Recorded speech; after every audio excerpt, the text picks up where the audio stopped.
आइए आज हम बात करते हैं एफएलटी क्रमांक 5 पर। इसके अंतर्गत हम पहले प्रश्न की ओर बढ़ते हैं।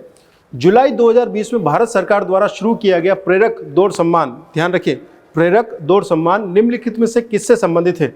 अर्थात आपको दिखाना है कि यह जो सम्मान है वह किस संदर्भ में दिया जा रहा है, किस क्षेत्र में दिया जा रहा है। तो आप ध्यान रखिए, अपशिष्ट प्रबंधन तथा शहर की स्वच्छता के संदर्भ में। आप सभी जानते हैं कि पिछले कुछ वर्षों से भारत में स्वच्छता के संदर्भ में काफ़ी महत्वपूर्ण कार्य हुए हैं। स्वच्छ भारत अभियान लगातार जारी है। इसी संदर्भ में आप प्रेरक दौड़ सम्मान को भी देख सकते हैं। निम्नलिखित में किस राज्य में 2011 की जनगणना के अनुसार ऋणात्मक वृद्धि दर गई? ऐसी वृद्धि जो नकारात्मक हो। आंसर क्या है? नागालैंड। नागालैंड में -0.6% की कमी दर्ज की गई। इसका मतलब क्या है? हाँ जी, ऋणात्मक वृद्धि दर क्या बताती है? डेमोग्राफी में एक विकसित देश है जहाँ पर ऋणात्मक वृद्धि दर्ज की जा रही। दूसरी तरफ केरल है जहाँ पर ठीक ठाक सामान्य वृद्धि दर है। दूसरी तरफ यूपी, बिहार, मध्य प्रदेश, राजस्थान जैसे हैं, धनाधन शादियाँ हो रही, धनाधन बच्चे हो रहे हैं। इसका मतलब ये है कि शिक्षा का स्तर बेहतर है ना, स्वास्थ्य स्तर बेहतर, या जीवन स्तर इस स्तर पर आ गया है कि अब बच्चे एज अ सिक्योरिटी फील नहीं होते। जैसे पहले एक समय हुआ करता था जब माता पिता कहते थे कि 2 भाई तो होने ही चाहिए, या मुझे हाथ मत लगाना, 5 भाई है मेरे, सब के सब आ जाएंगे। इसका मतलब है कि डेमोग्राफिक जो चेंजेस हैं वो काफ़ी महत्वपूर्ण है। भारत का पहला जैविक कपास अनुसंधान केंद्र कहाँ पर है? हाँ जी, जैविक कपास अनुसंधान केंद्र खंडवा। आंतरिक व्यापार, इनसाइडर ट्रेडिंग क्या होती है? बताओ भाई। शेयर बाजार तो है, होती क्या है? जैसे कि मान लो कि आनंद सुपरटेंडेंट प्राइवेट लिमिटेड एक कंपनी है, नेशनल स्टॉक एक्सचेंज NSE में सूचीबद्ध भी करवा दी। अब यहाँ की जो बैलेंस शीट वगैरह है उसके बारे में मुझे जानकारी रहती है, तो मैं धीरे से किसी को कहूँगा कि मामला प्रॉफिटेबल होने वाला है। मार्केट में हवा क्या है कि कोरोना कारण दिक्कतें हो रही है, तो जैसे ही वार्षिक विवरण प्रस्तुत होगा, कंपनी की शीट प्रस्तुत होगी, तो आनंद सुपरटेंडेंट के शेयर के भाव बढ़ेंगे घटेंगे? बढ़ेंगे।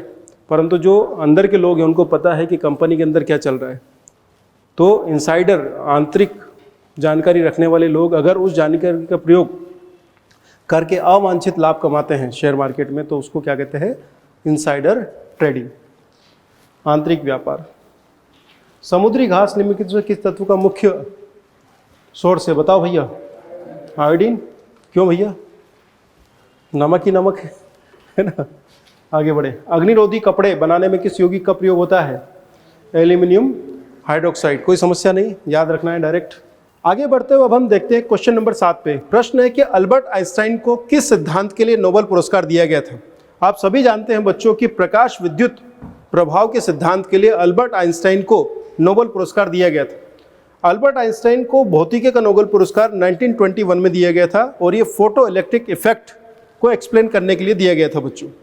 प्रश्न क्रमांक 8 को देखते हैं। प्रश्न पूछता है कि मध्य प्रदेश के नवनिर्मित निवाड़ी जिले की सीमा उत्तर प्रदेश के किन जिलों से मिलती है? अर्थात हमें यह बताना है कि निवाड़ी जिला है वह उत्तर प्रदेश के किन 2 जिलों से अपनी सीमाएं शेयर करता है। आंसर है ललितपुर और झांसी।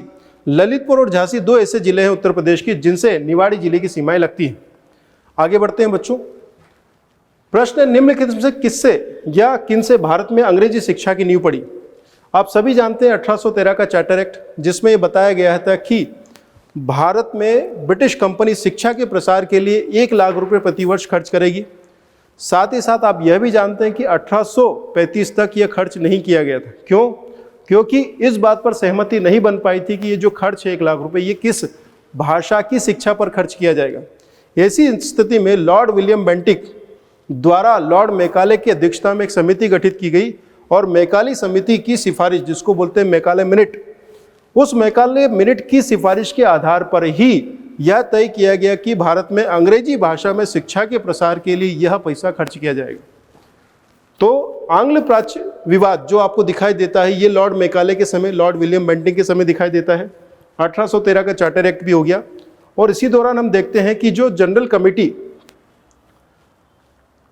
ऑफ पब्लिक इंस्ट्रक्शन 1823 बनी, वह भी भारत में शिक्षा के संदर्भ में कार्य कर रही थी। तो इस प्रकार प्रश्न का उत्तर हो जाएगा डी, उपरोक्त सभी।